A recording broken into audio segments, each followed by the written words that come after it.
is Yasir Aminu Buba. I am from Zamfara State of Nigeria. I studied geology from the University of Usman Danfodiyo Sokoto, and I graduated in 2019. And I am now pursuing my master's degree in Petroleum Geo Engineering at the University of Miskoic, Hungary.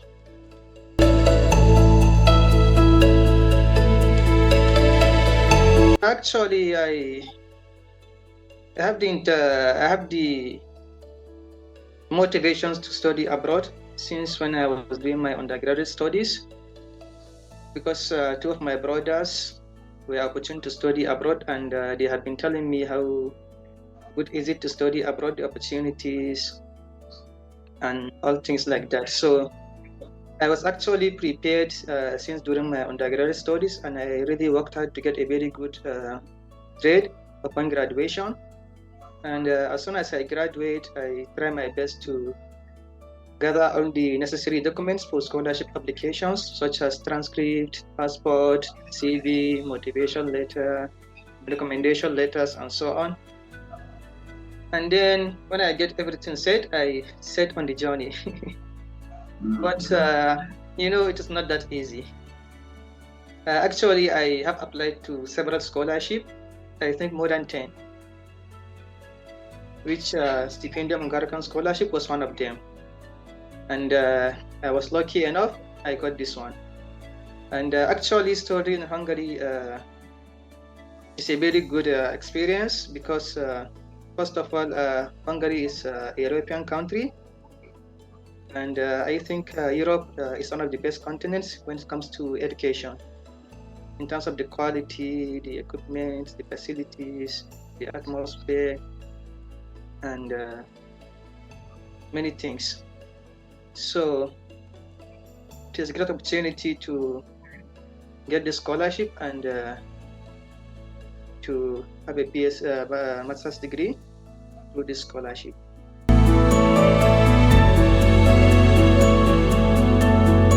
So as I have said earlier, the name of the scholarship is called Stipendium Hungaricum Scholarship. So in this short presentation, I'm going to highlight most of the important information that somebody that needs to apply for the scholarship needs to know about the scholarship. So this will be the outline of the presentation. First of all, we will briefly discuss about the scholarship, how it started, who is funding the scholarship, and so on. And then we'll talk about the nominating partners, and then we will also talk about the provisions covered by the scholarship. Then we will talk about the application procedures and selection stages, and then the documents required for the application, and then finally we answer a few questions. So Stipendium Hungaricum Scholarship is Hungarian government's most prestigious scholarship program, which offers a wide variety of courses in different fields of study to international students that have excellent academic track record. The scholarship was funded by the Hungarian government in 2013, and it is supervised by the Hungarian Ministry of Foreign Affairs and Trade and managed by the Tempus Public Foundation. So this is a summary of the scholarship. As you can see, there are about 28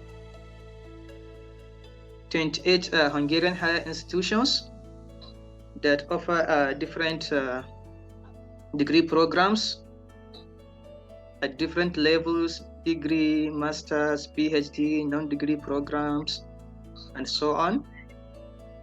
And also there are about 12,000 international students that are currently studying in Hungary under this scholarship,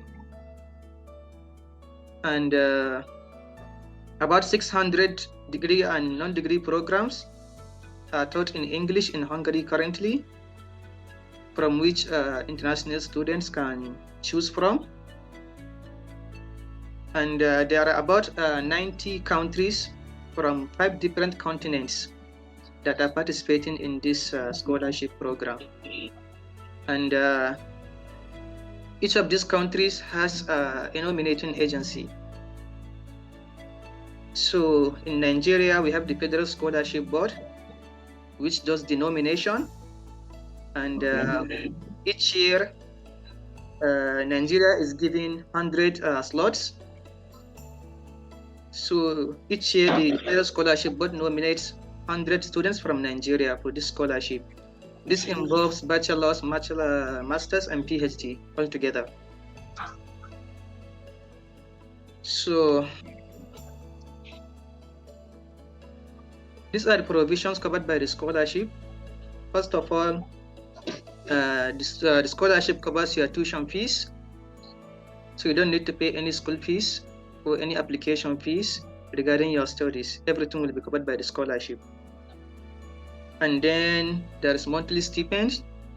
For non-degree bachelor's and master's level, you are going to be receiving for 3,700 Hungarian forints, which is equivalent to 103 euros per month, which is a contribution to the living expenses in Hungary.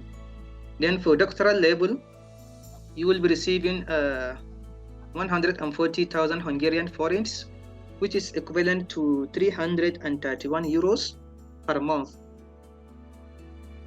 during the first phase of your studies, that is the first 4 semesters. And then in the remaining 4 semesters, you'll be upgraded to 180,000 Hungarian forints, equivalent to 435 euros per month. And then there is accommodation contribution. If you choose to study in the school dormitory, that is the hostels, then you stay there for free. You don't have to make any payment. But if you decide to rent an apartment outside the school, then you will be given 40,000 Hungarian forints per month to cover your accommodation expenses. And in addition, there is a comprehensive medical insurance. However, because of the inflation and other things affecting the world economy, especially for the master's and bachelor's degree students, this amount might not be enough for you. So that's why, thanks to the Federal Scholarship Board from Nigeria, which apart from covering your visa cost, flight tickets while you are coming, they will also be paying you $500 per month as supplementary stipend. And you will also be receiving allowances for health insurance, warm clothing, research grants for postgraduate students, and there is also a winding up allowance after you finish your studies so that you can go back home and settle down properly. Now let's look at the application procedures and selection stages. As I have mentioned earlier, that the scholarship is based on bilateral education agreement between the Hungarian governments and the governments of the descending countries, the governments of descending countries. So in that case, you always have to make 2 applications. First, you have to make application to the Tempus Public Foundation, that is the Hungarian part of the scholarship. Okay. And then secondly, you also have to make another application to your sending partner, to the sending agency in your country. As I have mentioned, the sending agency in Nigeria, or the nomination agency, is the Federal Scholarship Board. So you have to make 2 applications at the same time. So usually the application window for the Hungarian part, it opens around November. This is the application timeline for this year, but I think this is the same that they use every year, so I think you can be able to use it. So the application starts around November and it runs until 16 January, during which time you are required to submit your application to the Tempus Public Foundation at Hungary. And also you have to send another application to the Federal Scholarship Board if you are coming from Nigeria, or to your nomination agency in your country. each country has its own nomination agency. So after you submit your application, during which you have to select a maximum of 2 universities. You can select 2 universities. You can select 2 similar programs from 2 different universities.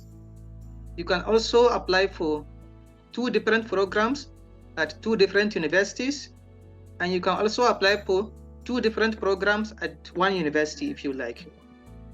Okay. That's in my case because I am studying geosciences, and it's only one university that offers geology programs in Hungary, that is the University of Miskoic. So I applied for 2 different programs in geoscience at the same university. So you can do that. And you can have 2 universities if you like, depending on your choices and your profession. So after you submit your applications, then the first selection stage is the technical check and the nomination process. So after you submit your application, then the Tempus Public Foundation will first of all screen your application. They will check it, whether it is good or not. Have you submitted all the required documents? Have you provided all the necessary information? And so on. So if your application is good, everything is okay, you have provided all the necessary documents and information, then you pass the technical checking stage. Then they will forward your application to your sending institution, that is the Federal Scholarship Board. And then the Federal Scholarship Board will do the nomination. On the part of the Scholarship Board, I think before they used to conduct a kind of interview or aptitude test or something like that. But I think in the last 2 to 3 years, they have not been conducting any test or any interview or examination. So they just nominate and they send emails to the nominated students. So actually, I cannot say this is the exact criteria that criteria they follow in the nomination, but I think your academic excellence, that is your degree, class of degree for masters and PhD students, or your SSCE results, that is WAEC or NECO, plays a very important role in the selection process, because there is no any other way of evaluating your academic excellence apart from your results that you provided during the application. So I think your academic records determines to a larger extent whether you get nominated or not. And as I said, they nominate 100 students. So you can imagine how competitive it will be, given our population. So definitely there will be thousands of applicants every year, and out of those applicants, they can only select 100 for all the categories: bachelor's, master's, and PhD. So that's why I think this is the most difficult stage of the application process. If you're able to scale through this, then I think every other thing will be easier. So after the nomination, which will also run through March until until March. So you are required to submit a statement of the supervisor if you are applying for PhD and your department requires that. Then that takes us to the second selection stage, which is the international admission process. So after you got nominated by your sending partner, then the universities that you have selected during your application, if you select 1 university or 2 universities, then they will contact you for interview or for entrance examination. I think for bachelors, some universities conduct like a test or examination, but usually for postgraduate studies, masters or PhD, they conduct an online interview. So, and they also have to check your documents, your degree certificates, your statement of purpose, and other things. And if they find you qualified, then they will give you admission. So after you got the admission, that is the second stage. Then towards the end of June, then the final results or the final selection will be out. So in between the second stage of the application and the final stage, you have to submit a medical certificate. That is after you got nominated. So you have to go to the hospital, and they will provide you with a medical certificate sheet, which you have to take to the medical doctor, and they will fill it for you. You will be required to carry out some tests like HIV, hepatitis A and B, some vaccines such as tuberculosis, COVID-19, and so on. It's not that difficult. You can get it in 1 day or 2. So if you got the final, if you are selected in the final stage of the selection, which decision is made by the Tempus Public Foundation, then you start your visa application around July to August, and then in September you arrive Hungary to start your studies. So this is briefly about the application procedures and the selection stage.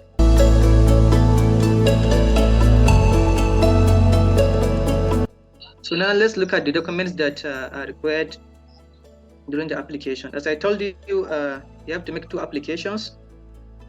First one to the Stipendium Hungaricum, and the second one to the Federal Scholarship Board. So for the Stipendium Hungaricum part, these are the general documents. First of all, you have to provide your SSCE if you're applying for bachelor's, or you have to provide your degree certificates if you're applying for postgraduate studies, that is master's or PhD, if they are available. But that doesn't mean that you must get the certificate before you can make the application. For example, if you are in your final year, in the final year of your studies, maybe in your last semester, then in that case you don't need to, and you are sure that you are going to finish your studies before the beginning of your studies in Hungary, that is before September, then you can still apply, and you have to tell them that you are still on the you have not finished your program yet, and you will provide your certificate when you finish your studies. So they accept that also. Then secondly, you have to provide your transcripts, and then you have to provide your international passport, and then you have to provide English proficiency proof. So this also depends on the university you have selected. Some universities can be strict in the sense that they will ask you to provide the standardized English tests like IELTS or TOEFL with certain marks. For example, they can say maybe 6 or 7 in IELTS, or for TOEFL maybe they can say 90, 100, 120, it depends. However, there are other universities that are very flexible. They can maybe even use your WAEC certificate, NECO certificate, or any other English exams as means of proficiency in English. Maybe they will say if you have maybe A2, A1 or B2 or B3 in English, you can use it. And also there are other universities that will ask you to provide just a letter from your university, maybe from the university you have graduated from. You can ask your department to write a letter for you stating that you have carried out your bachelor's degree in English, you studied English, and your English level is adequate enough or is sufficient enough to undertake master's or PhD in English. So it depends on your university. Different universities have different English proficiency requirements. So while choosing your university, you have to check all this information. If you know you don't have any English test like IELTS or TOEFL, then you should not go for the university that is making that compulsory for admission. Then you have to look for those that don't require that. And then you have to provide a motivation letter.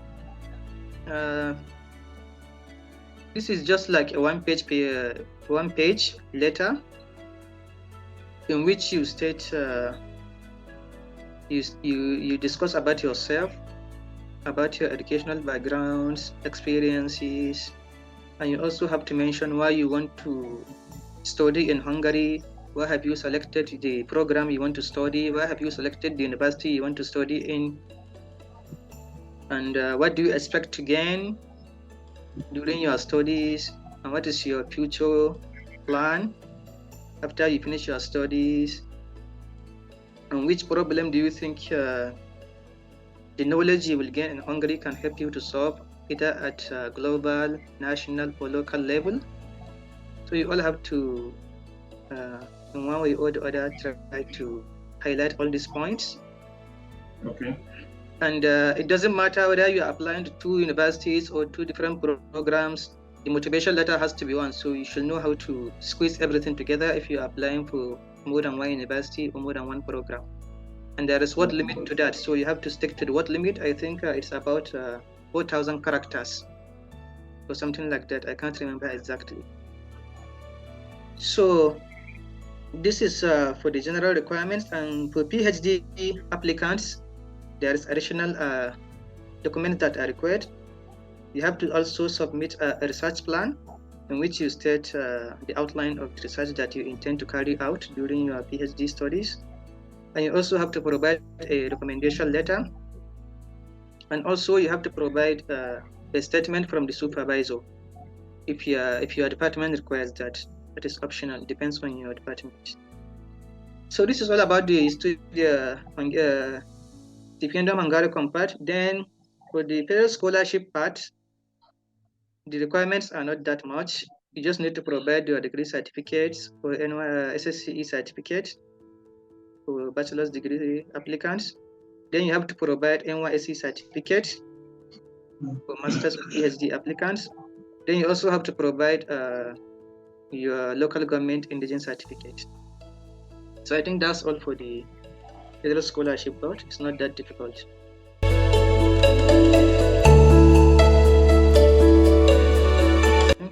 So actually, as the name says, motivation letter. Motivation, that is the keyword. So the letter is basically about what is motivating you to take a particular program, or to study a particular program, or to study in a particular university, or to study in a particular country. The structure, I think, is general. The structure of the motivation letter. First of all, you need to talk about yourself. Usually, it starts with a story. First of all, what motivated you to, maybe if you are a geoscientist, what motivated you to study geology in the first place? You can say maybe you are living in a town surrounded by rocks, so you are amazed by the nature, you wanted to study how these rocks are formed, and other things like that. So it depends on your story. You first of all have to structure a story that is attractive. Okay. Yeah, from which the reader will be eager, who will be happy to read further your letter. So you have to start it with a very good introduction. Then what follows is your educational background. Okay, you wanted to study geology in the first place because of this and that. Then what have you achieved so far? So maybe you have studied bachelor's already, you have maybe graduated with so grade, first class, second class, and maybe what have you achieved during your studies? Maybe you are the best graduating student, maybe you did social research, you published social paper. So all this you have to include it, because that shows how prepared are you for the next step of your studies. Then if you have any working experience, maybe your industrial training experience, internship, and other things like that, you also have to include them, but also make sure that what you are putting is relevant to your studies. You might have a lot of experiences, a lot of publications or something, but make sure that what you are putting is related to your field of study only. And then you also have to discuss why you want to study in Hungary, for example. Why? Is it because you want to get the money? Is it just because you want to come abroad, see how Europe is, or something like that? So you have to mention, why do you want to study in Hungary? So Then you also have to tell them why you want to study particular program, why you selected particular universities. Of all the universities they have, why do you selected this particular one? Is it because they are good in this field, or because you like the city? Just know how you can prove it with a valid point. And then you also have to tell them what you will intend to achieve at the end of the day after your studies. What do you expect to gain? Because you came here, you study for 2 years, maybe 3 years, 4 years. So you must have something that you need to achieve at the end of the day. You are not just coming here to waste your time. So what do you intend to achieve? What skills, what knowledge, what experience do you intend to gain at the end of your study here in Hungary? And then after that, you also have to tell them, how do you want to apply such knowledge or such experiences or such skills that you gained during your studies, after your studies? How do you want to apply such knowledge or skills or experience to solve problems out there in your country, at the global level, at a local level? It doesn't matter. But how do you intend to solve a particular program? Or how do you intend to improve something with your knowledge? What contributions do you intend to make to the society after finishing your studies? Because that's why they are investing their money on you. Because they want to make the society better. So they want to give you quality education so that at the end of the day you can be productive also, and you can go back to the society and give it back. So you also have to tell them that, and you also have to tell them your career plan. Maybe you study masters. After masters, then what? Are you going to pursue PhD? Are you going back to work in a company with a government agency? Are you going to start your own business or start your own company? Whatever it is, you have to mention something about that. So I think this is briefly what you need to include in your motivation letter. Okay. However, there are a lot of samples and templates that you can see online, which can help you in drafting your own motivation letter. And one important thing is that don't do it yourself alone. Always ask someone to read your motivation letter. Always ask somebody to review it for you, especially those that have the experience, those that have passed through such process. Yeah, doesn't matter, he must be a Stipendium Hungaricum scholar. But anyone that has applied for a scholarship before and he got it, then definitely he must have experience in how to write all these things. So if you write it, try to find 1 or 2 persons to review it for you, make some corrections, grammatical corrections, structural corrections, and so on. Then I think if you do that, inshallah, then you don't have any problem.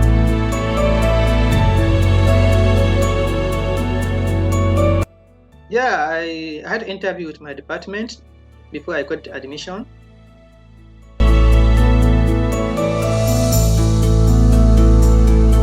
So I think the interview is basically, first of all, they want to interact with you, see how your English skills are. I think that's one of the importance of the interview. They want to know whether you can be able to speak or understand English. And also, you need to hear from you whatever you have stated in your motivation letter. You have done this, you have done that, you have done this. So they want to ask you some questions about it to make sure that you have really done that. Maybe you have conducted a research on this topic, on this topic, on this topic. So they will ask you some questions about it. What is that you have done? How did you do it? What was the results? And so on. So basically, they will ask you those things that you mentioned in your motivation letter. So it's very important that make sure whatever you are stating in your motivation letter is something that you have done.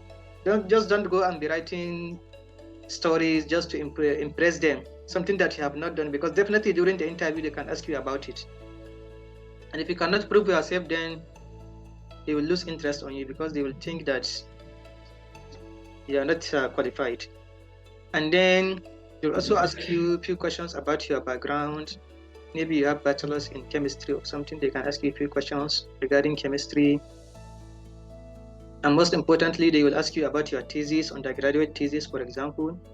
What research have you conducted? How you did it? What was the results? Do you have any publication or working experience? They can also ask you some questions about it. And they will also ask you about motivation. Why do you selected their university? Why do you selected their department? So you also have to know how to answer such questions. Why did you select the university? Because it is the maybe high-ranking university, because they are based in geoscience, they are based in medicine. If you are studying medicine, they have good lecturers, they have all the facilities that you need, they are good at research, they have good labs. So you have to search about the university and try to find out what are they good at, what are their strengths, and then you focus on that. You can also go to the extent of maybe reading about the lecturers, about their publications, about their labs, to know what they do, so that you can be able to tell them that, yeah, I have read a so-so paper from so-so professor, and I was impressed about the research and this and that. So it's not that difficult, but you need to know what to tell them. You have to be prepared.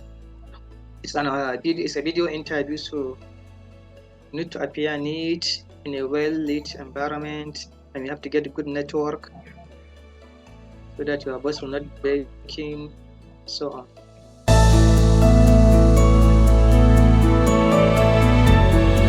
Actually, I don't have any publication, but I think if you have it, then it will give you an edge over others. So if you have it, included, but if you don't have it, it's not compulsory. Especially maybe if you don't have a good class of degree, maybe you are second class, lower, or third class. In that case, you need to provide other things that will support you more. Yeah, it depends on your profile. If you have good academic background, academic record, then in that case, I don't think publication is necessary. But if you know your class of degree is not that good, then you have to provide other things that others don't have, so that you can stand out. Okay.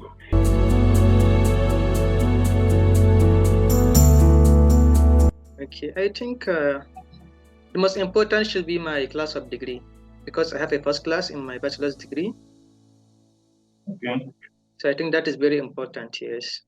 Especially from the Federal Scholarship Board part, I think they consider that very well. Okay. And I think my motivation letter also is one of the things that helped me. And then the interview. I think if you have a good class of degree, you prepared your motivation letter very well, and you did well during the interview, then I think definitely you'll get selected, inshallah.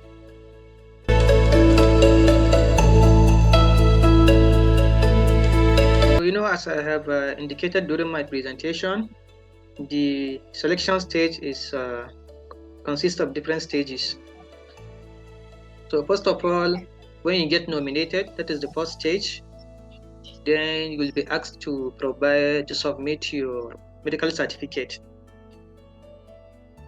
which you have to go to the hospital with the certificate, and then a medical doctor will have to fill it and sign and stamp on it. And you also have to provide the results of the tests you have undertaken, such as the HIV, hepatitis A and B, X-ray, and the vaccination certificate for COVID-19, tuberculosis, other things. So after you uploaded this medical certificate, then you move to the next stage of the selection, which is the interview by the university. And if there is any missing document or anything that they need, they will ask you to provide it. Okay. If you have not provided your degree certificate during the application, maybe they can ask you to provide it if it is ready. So after that, then the final stage of the selection, that is the final award. So when you receive that, then that's the end of the selection. Then the Federal Scholarship Board will contact you on how to start your visa application. So they will ask you to go and authenticate your documents at the Ministry of Education and Foreign Affairs, after which they make appointment with the embassy for you to go and have the visa interview. So you go there with your documents, then you do the interview at the embassy, which is like a test or exams, but not that difficult. You just need to provide information about yourself, your travel history, and also a few questions about your previous studies, your thesis, and other things like that. But it's not something difficult. So when you eventually get the visa, they will notify you that your visa is ready, and then the FSB will start the preparation of sending you to Hungary. They will give you ticket, give you some take-off money to get ready to prepare, and then finally they will gather you and send you together to Hungary. And also the school will contact you on how to start preparing you for your arrival. So they create a WhatsApp group for you. They provide you with mentors who will be guiding you on how to continue with the administrative processes. And they can even start opening some, like the student email address, applying for your residence permit, generating Neptune code for you, and other things like that. So before you arrive, most of the things we have already been done. And if you want to study at the hostel, they will also provide you with accommodation. Before you come, they will tell you that you are going to stay in so-so hostel, this.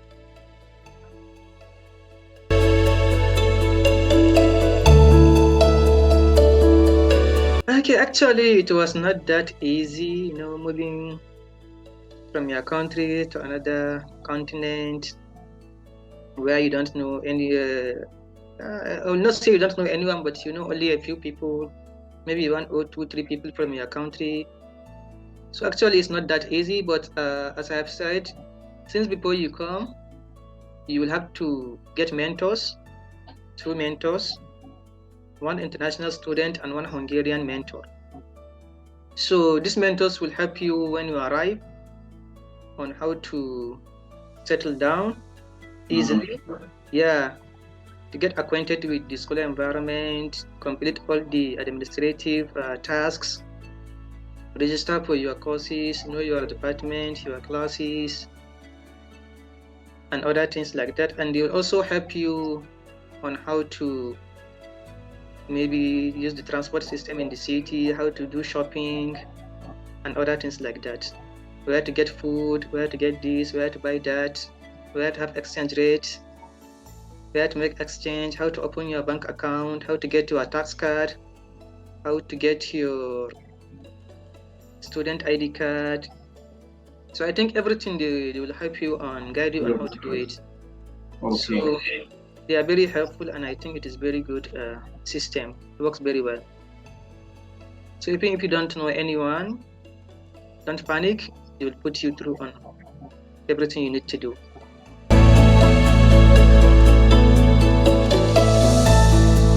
Actually, Stipendium Hungaricum is a very good scholarship. Although it's not a very popular scholarship, like maybe let's say Chevening, Commonwealth, Erasmus Mundus, and other scholarships like that. Yeah, I know it's not as popular as those scholarships, but I think it's a very good scholarship. And the advantage is that it's not as competitive as those other scholarships. So I think it's an opportunity for you to easily get in, especially if you don't have a very competitive profile. And in terms of the financial aspect, I think also it's not too bad, especially if you are coming from Nigeria. As I said, you'll be getting a double stipend from both Hungary and from Nigeria, which is enough for you to cover your living expenses, even have little to save or do other things. And in terms of the educational standard, I think the standard of education here is very good. They have excellent educational system, and they have the facilities, equipment, and any other thing that you need to study very comfortably and achieve what you want to achieve. And the lecturers are really good. They are very helpful, they are nice, and they are always willing and happy to assist you. So I think the scholarship is good. So just if you are interested, just prepare your documents and stay ready. When the application window is opened, then you make your application and then keep praying. Inshallah, you'll get it.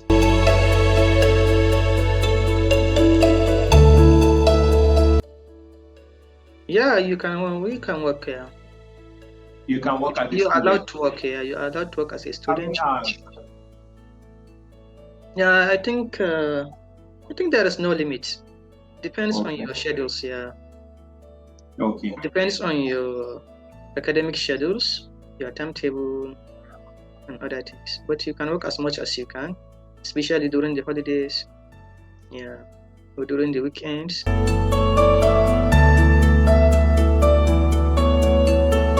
Yes, it's an English taught programs.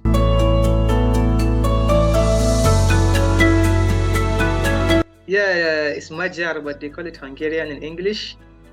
Okay. Say hello. Hello, Aminu. Yona Patkibanok.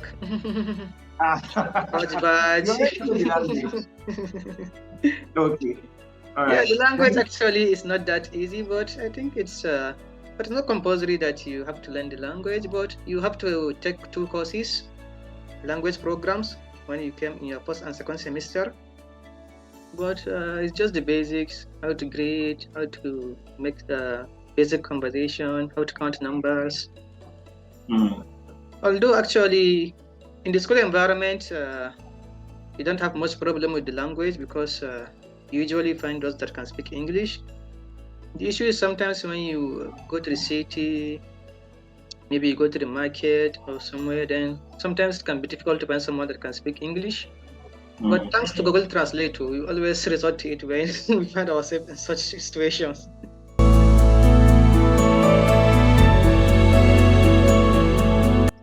Okay.